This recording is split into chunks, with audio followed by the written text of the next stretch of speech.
हर अंधेरे गुफा के अंत में एक रोशनी की किरण होती है। पता नहीं इस बात में कितनी सच्चाई है। मैं दूर किसी छेद से रोशनी को अपनी तरफ आते हुए देख पा रहा हूँ। क्या सच में मैं एक गुफा में हूँ?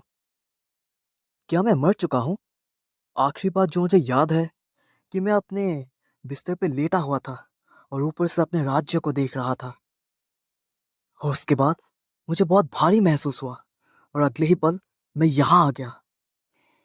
क्या मुझे जहर दिया गया है या फिर किसने मेरा कत्ल कर दिया है? आखिर मेरी मौत हुई कैसे होगी? और मेरे दोस्त से ज्यादा दुश्मन थे। आखिरकार मैं एक महाराज जो था। आप सुन रहे हैं the beginning of the end. तो हेलो गाइस, कैसे हो? आज हम आपके लिए लाए हैं एक नया मानवा एक्सप्लेनेशन जिसका नाम है, वो तो आपने पहले सुन ही लिया है ना? तो अब हम देखते हैं कि हमारे राजा साहब की हो चुकी है मौत और वो इसके बारे में आप कुछ नहीं कर सकते। हाँ, सिर्फ सोच सकते हैं। आखिर होने का कौन ही टाल सकता है। फिर हमारे राजा साहब को कुछ आवाजें सुनाई देता है। बधाई हो, आप दोनों को एक स्वस्थ बेटा हुआ है। क्या मैंने इसे जन्म दिया? अरे हनी, मुझे देखने तो, मुझे दिखाई नहीं दे रहा है। हमारे राजा साहब जो अब छोटे नवाब बन चुके हैं, उन्हें यह सब सुनाई देता है। जो छेद मैंने देखा था जिससे रोशनी आ रही थी, क्या वो इसी औरत की ये जरूरी नहीं है। ऐसा हमारे छोटे नवाब सोचते हैं। देखो दोस्तों, हमारे छोटे नवाब का जन्म हुए चंद पल भी नहीं है और वो कितनी प्यारी प्यारी बातें करने लगे हैं। फिर एक लड़की कहती है, ये कितना खूबसूरत है। अरे हनी देखो, इसके बाल तुम्हारे जैसा है। एक लड़का बोल उठता है, हाँ हाँ बोल लो, कर लो मेरी तारीफ। ऐसा हमारे छोटे नवाब सोचते हैं। खैर, हमारे छोटे नवाब इनकी बातें तो समझ पा रहे हैं, वरना हमें ट्रांसलेटर को बुलाना पड़ जाता और उसका खर्चा अलग से। फिर हमारे छोटे नवाब देखता है एक शांत, सुशील, खूबसूरत, मुंह में एक प्यारी सी मुस्कुराहट लेते हुए एक औरत को। ये है एलिस, हमारे छोटे नवाब की मम्मी। और पास ही खड़ा था एक लड़का जो कि बिल्कुल बचकानी हरकतें कर रहा था और अपने आप को बिल्कुल काबू में नहीं रख पा रहा था। हाँ, आपने सही समझा दोस्तों, ये है एलिस के पति और हमारे छोटे नवाब के पिता रेनल्ड्स।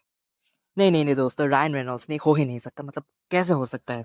हाँ, बिल्कुल भी नहीं। फिर एलिस और रेनल अपने बच्चे के बारे में बहुत सारी प्यारी बातें करते हैं।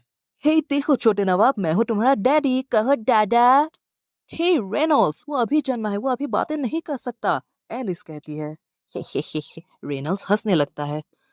ये सब देख के हमारे छोटे नवाब बिल्कुल ही कंफ्यूजिया जाते हैं। फिर हमारे छोटे नवाब एक आम से घर में आते हैं। वहाँ पे वो कुछ कपड़े टांगे हुए देखते हैं जो कि बिल्कुल ही अजीब लग रहे थे। हमारे छोटे नवाब फिर सोचते हैं, ये मैं कहाँ आ गया हूँ? और वो ऐसे ही हफ्ते बीतते गए। छोटे नवाब अपनी माँ एलिस के बारे में कहते हैं कि वो कितनी दयालु और अच्छी औरत है और पूरे परिवार को साथ में बांधी रहती है।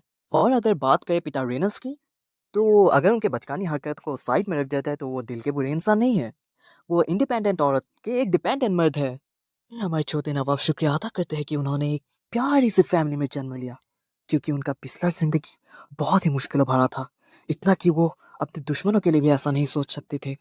हालांकि हमारे छोटे नवाब को लाइफ को फिर से लेवल 0 से शुरू करने में मुश्किलात तो आ रही थी, लेकिन फिर भी वो बहुत ही खुश थे।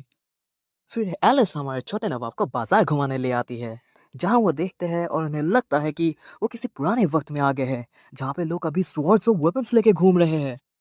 फिर हमारे छोटे नवाब नोटिस करती है कि हर कोई एलेक्सर के बारे में बात कर रहा है।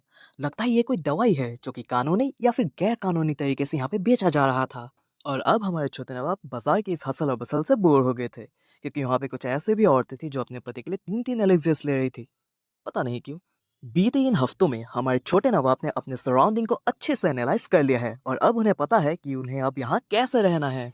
और ऐसे में ही दरवाजा खुलता है और अंदर आता है पिता रेनल्ड्स और वो आते ही अपने बेटे के साथ खेलने शुरू हो जाते हैं। रेनल्ड्स हमारे छोटे नवाब को ऊपर उछालते हैं और ऊपर और ऊपर। ये देख के एलिस घबरा जाती है।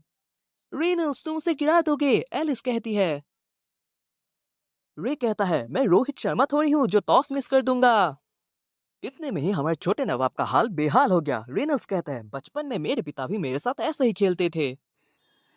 फिर रेनल्ड्स ने हमारे छोटे नवाब को अपने बाहों में लेके घुमा दिया हेलीकॉप्टर के जैसे, एकदम थाला के माफिक।